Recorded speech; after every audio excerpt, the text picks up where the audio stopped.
നമ്മളുടെ സ്കൂളുകൾ യഥാർത്ഥത്തിൽ ഒരു മാർക്കറ്റാണ്. ഒരു മൈക്രോ പോയിൻ്റ് ഓഫ് വ്യൂവിലാണ് ഞാൻ പറയുന്നത്. സ്കൂളുകൾ മാർക്കറ്റാണ്. അത് സ്കൂളെന്ന് മാത്രമല്ല, കോളേജസ് ആണെങ്കിലും മാർക്കറ്റാണ്. എന്തുകൊണ്ടാണ് ഒരു മാർക്കറ്റ് എന്ന് പറയാനുള്ള കാരണം, സ്കൂളിൽ വരുന്ന ഒരു വിദ്യാർത്ഥിയെ നമ്മൾ ടീച്ചേഴ്സ് അവരെ ബ്രാൻഡ് ചെയ്യാൻ, അങ്ങനെ ബ്രാൻഡ് ചെയ്യുന്ന സമയത്ത് ആ കുട്ടി അവരുടെ സ്വഭാവത്തിലും അവർ ഇടപെടുന്നതിലും എല്ലാ മേഖലകളിലും ആ ബ്രാൻഡായിട്ടാണ് അറിയപ്പെടുന്നത്. അതുകൊണ്ടായിരിക്കും ചിലപ്പോൾ നമ്മളുടെ കൂട്ടത്തിലൊക്കെ ഒരു ഫൺ ക്യാരക്ടറുള്ള ഒരു കുട്ടി ഉണ്ടാവും നമ്മളുടെ ക്ലാസ്സിൽ. ആ കുട്ടിയെ നമ്മളങ്ങനെ ബ്രാൻഡ് ചെയ്ത് കഴിഞ്ഞു. യഥാർത്ഥത്തിൽ ആ ബ്രാൻഡിങ് ആ കുട്ടിയുടെ ലൈഫ് ലോങ് ഇൻഫ്ലുവൻസ് ചെയ്യുന്നുണ്ട്.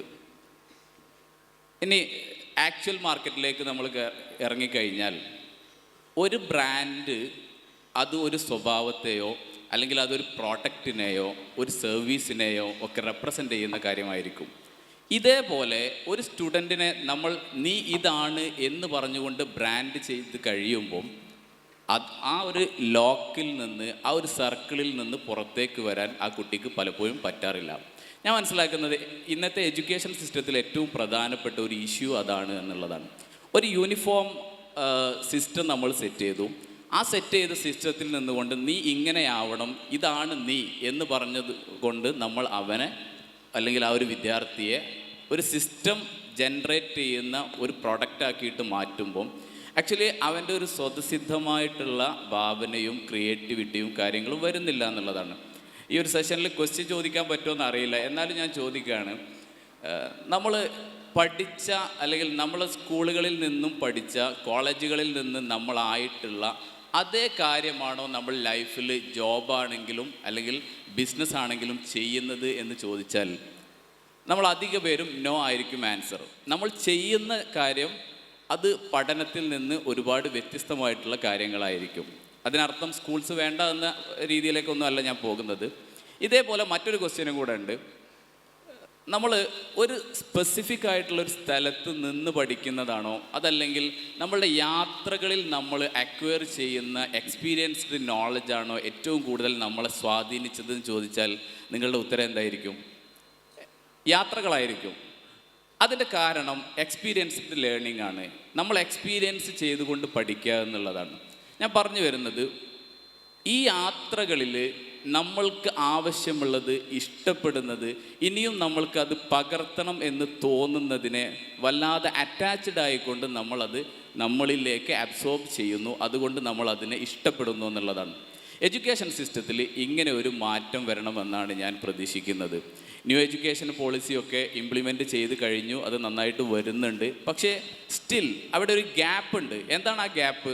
ആ ഗ്യാപ്പ് ഒരു വിദ്യാർത്ഥിയുടെ ജന്മന അല്ലെങ്കിൽ ആ വിദ്യാർത്ഥിയുടെ ഇഷ്ടം അതെന്തെന്ന് ഐഡൻറ്റിഫൈ ചെയ്യാനും ആ ഐഡൻറ്റിഫൈ ചെയ്ത ഇഷ്ടത്തിനെ പോളിഷ് ചെയ്യാനും പറ്റുന്ന ഒരു സിസ്റ്റം ജനറേറ്റ് ചെയ്യപ്പെടുന്നില്ല എന്നുള്ളത് ഒരു വലിയ പോരായ്മയായി ഇന്നും നമ്മൾ മനസ്സിലാക്കുന്നുണ്ട്. അതുകൊണ്ടാണ് ഡിഗ്രി കഴിഞ്ഞ് നിൽക്കുന്ന ഒരു വിദ്യാർത്ഥിയോട് നമ്മൾ ചോദിക്കുകയാണ് ഇനി എന്ത് എന്ന് ചോദിക്കുമ്പോൾ അതേ സെയിം ക്വസ്റ്റ്യൻ അവൻ തിരിച്ചു ചോദിക്കും, ഇനി എന്ത്? എന്നിട്ടാണ് ഒരു കരിയർ കൗൺസിലിങ്ങിൻ്റെ അടുത്തേക്കോ അല്ലെങ്കിൽ ഒരു ജോബ് തേടിയിട്ട് അല്ലെങ്കിൽ ഒരു ബിസിനസ്സിലേക്ക്, സ്റ്റാർട്ടപ്പിലേക്ക് മൂവ് ചെയ്യുന്നത്. കാലിഫിൻ്റെ ഒരു സിസ്റ്റവും ഇതേപോലെ ഈ ഒരു ട്രഡീഷണൽ അല്ലെങ്കിൽ ഞാൻ ഈ പറഞ്ഞ ഒരൊറ്റ യൂണിഫോം സിസ്റ്റത്തിലൂടെ ജനറേറ്റ് ചെയ്യുന്ന വിദ്യാർത്ഥിത്വത്തിൽ നിന്ന് കുട്ടികളെ മോചിപ്പിച്ചുകൊണ്ട് ഓരോ വിദ്യാർത്ഥികൾക്കും എന്താണോ ആവേണ്ടത്, അവരുടെ മൈൻഡിൽ എന്താണോ പരിപോഷിപ്പിക്കേണ്ടത് അത് ഐഡൻറ്റിഫൈ ചെയ്ത് അതിനെ പ്രൊഡക്റ്റീവാക്കിയിട്ട് ഡെവലപ്പ് ചെയ്ത് കൊണ്ടുവരുന്ന ഒരു സിസ്റ്റമാണ്.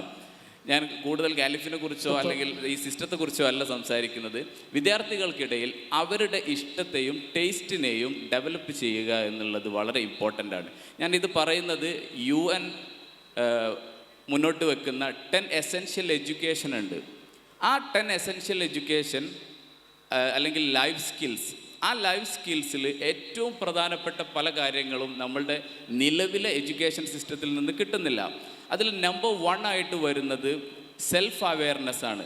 ഞാൻ ആര് എന്ന് ഐഡൻറ്റിഫൈ ചെയ്യാം.